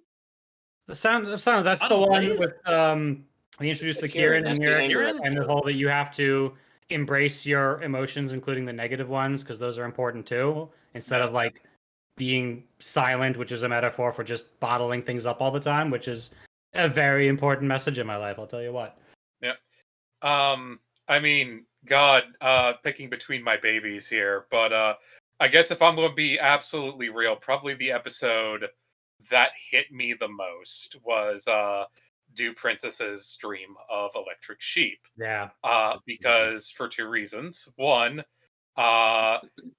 Princess Luna is the character, like, no joke, closest to me personally. Like, I share a lot of uncomfortable traits with her. And I was going through a really dark time in my life. Like, full-on suicidal ideation dark time. And then they made an episode about Princess Luna going through a G-rated suicidal ideation metaphor. I'm sending you hugs through the Discord if you want hugs. Yeah, that episode screwed me up so bad, but I was after a few months later, once I got over it, I was really glad that they put that out there. I think there's something to be said. And I'm not trying to cut you off, Yeah. like because I relate and I understand 1,000% because I've been there. And that's not a minimization. That's just like I'm trying to empathize. Point is, as much as people kind of rag on about Gen 5's later seasons, there's really something to be said about the like daringness of the writing crew to deal with real serious topics. Like you've got episodes that deal with divorce. You got episodes that deal with like father figureishness. You have episodes that deal with absentee parents. You have episodes that deal with the stages of grief. Like there's so many interesting things. Yeah, pets dying. Like there's so many great things that were put in there. And you could arguably say like, oh, I didn't like it when the show was as serious as it was, but like it still did valuable. It did it with a really great lens, so that way it was understandable, appealable, and relatable to children. And that's one of the things that made Gen 4 so special, and why Gen 5, I'm gonna stop saying things. I'm gonna stop saying things. I want to say, like, if you haven't seen them, come on, Priest. You should see on Gen 5. I do all the time. Is less memorable. That's what I'll say. Gen 5 going to jump is down your memorable. throat with a sword now and say that Chapter 4 of Gen 5 really feels like Season 2 of Friendship is Magic, of like, okay, they're hitting their stride and like they know what they're doing now, and it's like the most recent season that they released on Netflix is like it made me feel like I was watching Saturday morning Friendship is Magic. So I think it's phenomenal with it. It's clear that Priest does not know the precious jewel, the sweet bean that is Misty. Yes, clearly. I haven't watched the movie was good, but I will say, guys, it did take Friendship is Magic like what was it, 8 or 9 episodes at least to get to winter wrap up and find its footing. Mm-hmm. I will say, if I didn't binge, how much was of season 1 was it? It was all the way to over a barrel. And I think that's like 9 to 12 episodes. I could be wrong. It could be 18. It was over a decade ago, sue me. But like needing that long in order to really get into a show and be like, okay, yeah, I can see where the appeal is and really be into it. I can see where we need to extend that same courtesy to Generation 5. Yeah. Yeah, shout out to Tony Fleeks, by the way. Season one of the like Chapter 4 episodes, the Jinxie games, was actually written by Tony Fleeks, who's a comic artist. Like that one in particular just struck me as like this really feels like a mid-season episode from Friendship is Magic, and I mean that in the best possible way. So nice. I'd say give another chance. There's some really good stuff there. I do miss the original voice actors from the movie, but okay. I love the voice actors they have now. You I miss the voice for the movie voice for Izzy was Horse from Centaur World, and I wish she stayed on for the show. But I understand that she had better things to do. I just like that voice better, in my opinion. Yeah, I mean, yeah, it works, and I did enjoy Chapter 4 more so than the previous one. So I'm glad we got that. I do wish they would release an episode a week though, instead of doing the Netflix binge thing. Yeah, because that was always part of the fandom, was like building up to like, all right, we want an episode, but now comes the next episode, and we're gonna anticipate it, or maybe there was a leak and we're guessing what's gonna happen. And that was one of the things someone asked a question about, like favorite con moments. Like when Friendship is Magic was still airing, there would be times that like Winnie City or Ciderfest where like a new episode would drop on a Saturday morning, and then we'd have a showing of it like 2 hours later in the afternoon, and you got to watch a brand new episode with hundreds of bronies in a room, and it was like, that is an unparalleled experience. It is so friggin' cool. That was beautiful. Yeah. Also, my answer for the previous question is Rainbow Falls, but not most of the episode. Okay, I got it. Listen, there's a part where Soren accepts that he has, like, that his friends have abandoned him, and he just takes it on the chin and literally rolls over, and I have written more words than are in the original Lord of the Rings trilogy about basically just that moment. Wow. That's huh? I mean, more power to you. My first story, I was really angry at them canonizing the Lazy Celestia joke, so I wrote a 15K word long basically rant about how stupid that whole idea was, and it got 700 upvotes. So that's cool. You people write so much more than me. I gotta like up my game one of these days. I haven't written 400,000, anything get in on like my 3 level. years, so except for the stuff for this con, so like, don't feel too bad. All right. Pushing out words is hard. Taking it, no matter what way you spin it, everyone has their various levels of Oh, yeah. writer's block. Some That's right. people you can literally Oh, go boy. crazy for months and months and months, and then meanwhile I have my final story that I want to finish before I retire from Horus, and it's 9,000 words. That's it. I could do it in a day, but it's taken me 3 months. So Yeah. If you to want even sometimes get you're like- started. Mood. If you want to push out more, words, I suggest taking word fiber. God damn it! Nice. Put it Okay. All right, we're going to the next question. What is your most lasting memory? Oh wait, we covered that, didn't we? Yep. Lasting memory from the show or fandom. Yeah, we do that. Okay. What's the most difficult aspect of running a convention that flies under the radar for the average con goer? I haven't staffed before, so I don't know. What? Tell me what I'm missing out on, you guys. Vivid, this one's yours. Yeah, I'm thinking about it. One of the things that a lot of convention runners have talked about before is that, like, at any given convention, at any given time, at least one thing is on fire. There's always at least one thing that is going so wrong that everyone behind the scenes is panicking about it. And our job is to make sure that you as an attendee never see that it does not disrupt your experience at all, that we find a solution for it that makes you think like, oh, this is how we planned it the whole time. There's always something going on like that. And so like it's kind of like the panic and like being ready for at any moment for like the shoe to drop and be like, okay, we had some sort of big emergency that we have to go take care of. And again, our hope is that like you as an attendee just don't have to even think about it at all, because that means that we are doing our job. Yep, that sounds about right. And if you're sitting there thinking, oh, the cons I go to are usually really, really smooth, great. That means Yeah. everything is I was working. I'm trying to think of any time I was aware of a problem at Winnie City or Ciderfest or even BronyCon 2019. It seemed to work well for me. So yay, everyone's working hard in the background. Yay! This is my like personal private like philosophy for any kind of project. Figure out a reasonable amount of money and time you will need to do it, and then add on extra that is completely unattached. That is your oh shit budget. You're going to need it.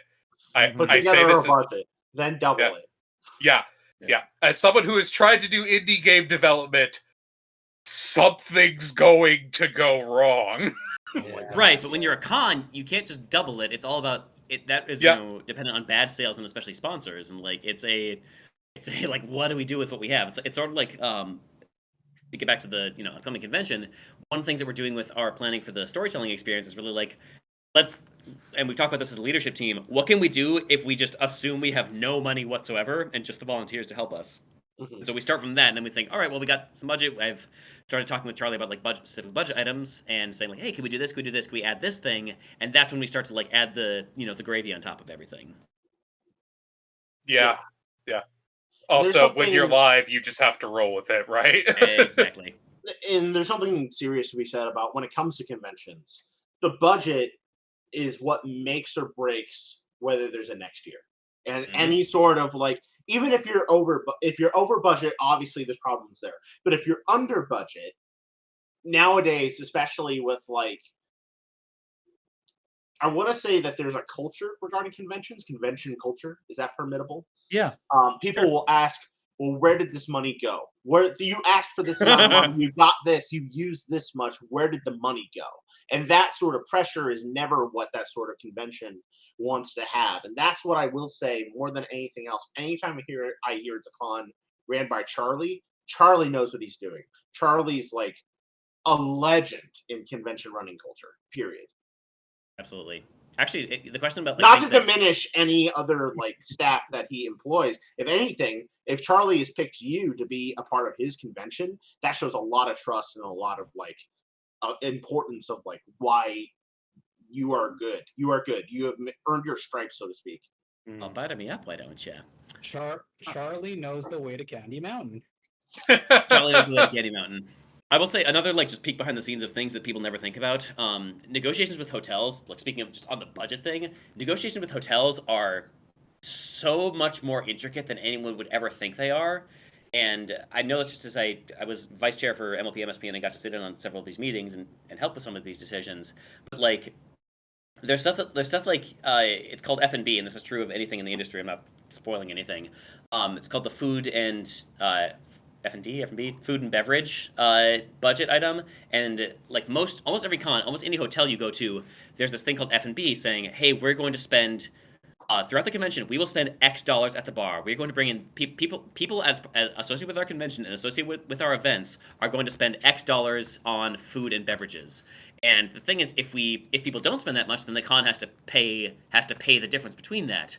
Because food and beverage is often how hotels make a lot of their money. And so when people are, that's why, as oftentimes if you go to like a sponsor event or you go to a, big things, there's often like, a bar with fancy drinks there or like food is served there. That's actually all part of the F&B thing where it's a way for cons to say like, all right, we have this cost, but we also have to provide things for our attendees, so we're going to kind of mix and match and layer it in such a way that like it's a nice thing for the attendees, but also it's going to help us meet this limit that we have to make. Otherwise, we're paying out of pocket for it. Yeah, if they're going to take out some hotel bars will have like themed drinks for the convention. Yeah, exactly. Yeah. And so like that's just like one layer of like so many different layers of different negotiations and how you use rooms and how you like the room blocks and how many people are staying in the hotel and just so many different layers of that it is utterly mind-boggling. I can't be surprised. With all of this in mind, we've got about 7 minutes left. I'm gonna not randomly pick, but I'm gonna save us from questions like which of you has the most attractive butthole to try and obviously pull something together. What are you guys most excited about with the upcoming project that you guys are undertaking, and what is your guys' current biggest project risk? I feel like that's those questions when you're job interviewing. You're like, what's your biggest flaw? And you have to be all like, my biggest flaw is that I don't have enough of them. I wish I were more flawed. My biggest flaw is that I'll overwork myself. I'm just too perfect. So I guess like I'll step up to the plate. Why not? The biggest thing that I'm kind of attached to, looking forward to, is I really want like the main story to be good, and like I've been focusing a lot of energy on attention on that. The biggest thing I'm worried about, given that it's like kind of the only thing control, is that I'm going to screw up somehow. You've got the rest of us here to say, no, Neuronus, edit it, make it better.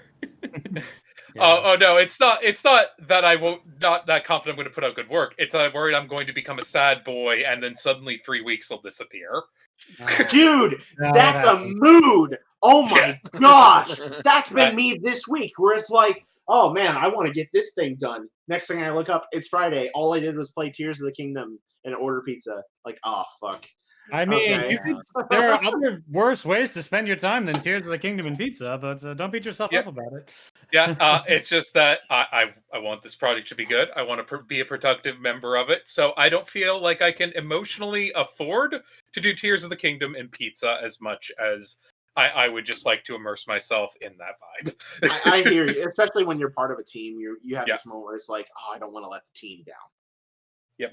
So I completely understand that, especially when I was like a leader organizer of Jingle Moss. Like it's a big deal. Anyway, please, Nye put out his opinion. Sonic, Vivid, you're up.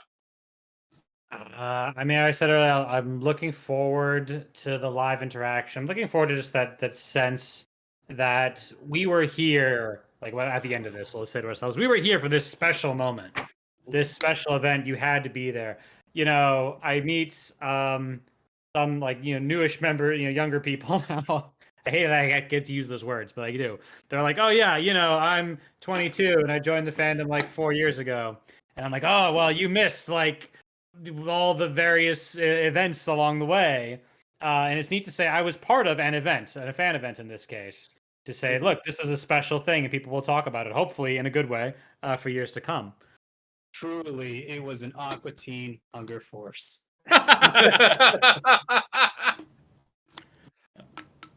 I mean, I think I've mentioned this before, but the biggest thing for me is that like it's the fact that the community is showing up for this thing so much, and that we have like like I said, upwards of 50 writers and contributors already.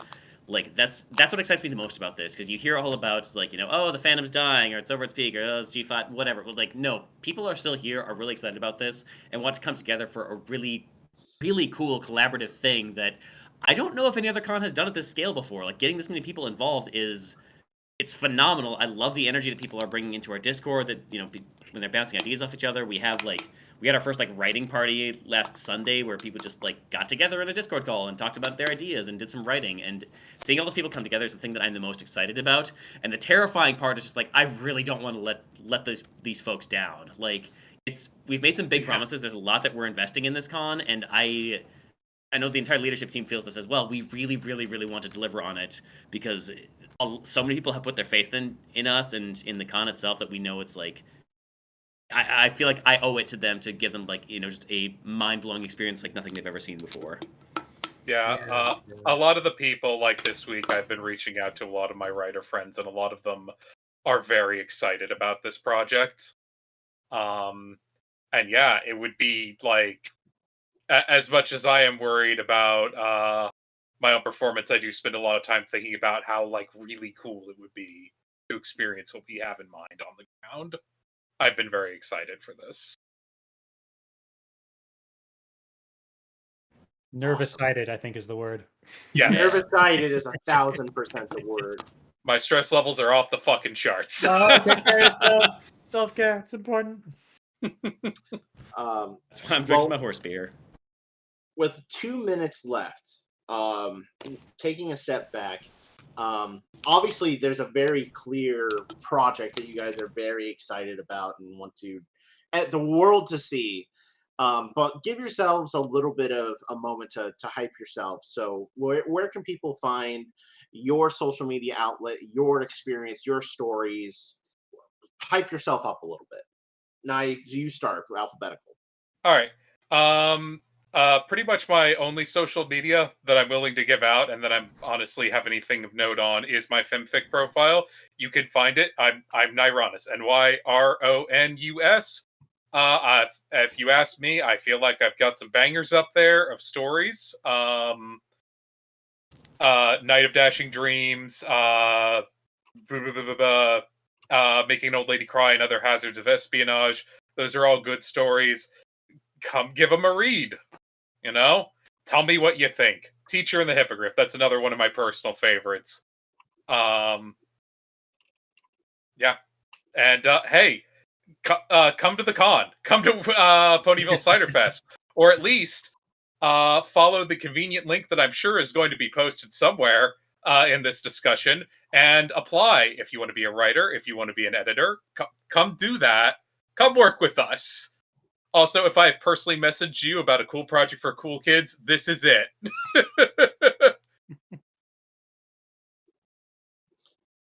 Sonic? All right. Well, yeah, you find me on FinFiction, Sonic Suns, SonicSuns. And look at the old Pony in a Box stuff. It's under the name of Squeak and on YouTube. We haven't done anything in several years, but I think it's still really classic, and plug it whenever I can. And shout out to our dear leader Squeak, who disappeared off the internet. I hope you're doing okay. He'll show up one of these days. And a bunch of other people. They're all good people. And I've got another little thing on YouTube under Pony of the Stars. It's got 5 videos on them, but one of them did show up in the recent Little Shy FIM thing for the r/place bit on Reddit. So that was really fun that I got to contribute there. But yeah, mostly look me up on FimFiction, and maybe hang out in the Quills and Sofas Discord server if you want to chat about writing and stuff. It's a good place to write. And finally, Vivid. If you go to vividsyntax.com, vividsyntax.com, it'll redirect you to my FimFiction page. And I've written a ton of stories. People have called me one of the more prolific writers on FimFiction. I write a lot in the queer space because I myself am bisexual, and I like, representing my community. Pride Month. Woo! Happy Pride! Woo! Woo! couple stories that I'm really proud of. And You Said Yes is a story I wrote last December for the Mail shipping contest. I actually won that one. I am currently writing the sequel to my story Sensation. It's called Sensation Appaloosa. It's a new story from Brayburn's perspective, and I'm really proud of the direction it's heading. I'm publishing a new 7 to 10,000 chapter every 2 or 3 weeks or so, which I'm happy to keep up that momentum among everything else that's going on. And again, just talk to me about anything that you do, anything that you love with writing. Oh, come to the cons and see some of my work performed live by professional voice actors, and you can't see it online because we can't legally post it anywhere. But we get to do a lot of really cool stuff at the cons itself. So again, please, come to Ciderfest, come to Windy City. I love these cons to death, and I hope that I can see you all there. Well said. Well, that said, that is all the time that we have for today. I want to thank Alex _ and RoseLucky7 for donating 1,000 bits together, 500 each. That's majorly appreciated. We'll go to Horse Rescue Charity. Yay! Yay! Milk, do I'm we clapping. have any idea of what's going on next week? We're having more Cider people. Fest? Yeah, more Ciderfest. Yay! Get more hype. We're more Wait, hype. are we coming back? Sure, why not? We're Why the fuck making not? We're making you come back. There's no question. There is just demand. Sure, we'll see if we can get Fiora back this time. Oh yeah, by the way, shout out to Fiora the Tank Girl, the only other the member of our leadership team that was not able to join us tonight. Yep. Fiora is also That's absolutely right, yeah. fantastic. Yep. Yeah. shout out to She is absolutely one of my heroes due to the Fallout Equestria copyright thing. Oh my gosh, right? Legend. Thank you. But also, she's a good member of the team. Happy to be working with her. I believe she's actually streaming right now, so you could actually jump over to the Fiora the Tank Girl Twitch after this and check her out. So that's awesome. Yep. So, with that all said, thank you everyone for joining us today. Your bartenders this evening have been Enigmatic Otaku, Hey. Milk, Enigma's dead. Ravage, I second that. our amazing guests, Nyronis, Hello. And goodbye. Sonic Suns, Thank you, everybody. Yay! Every pony, I should say. Vivid, What an asshole. and You're not responding to me, are you? Steel the Warrior had to drop early. And my name is, I submitted an application for Storyteller. So Yay! it's a narrative. That's what we call a narrative arc. Anyway, thank you everyone. And until next time, go away.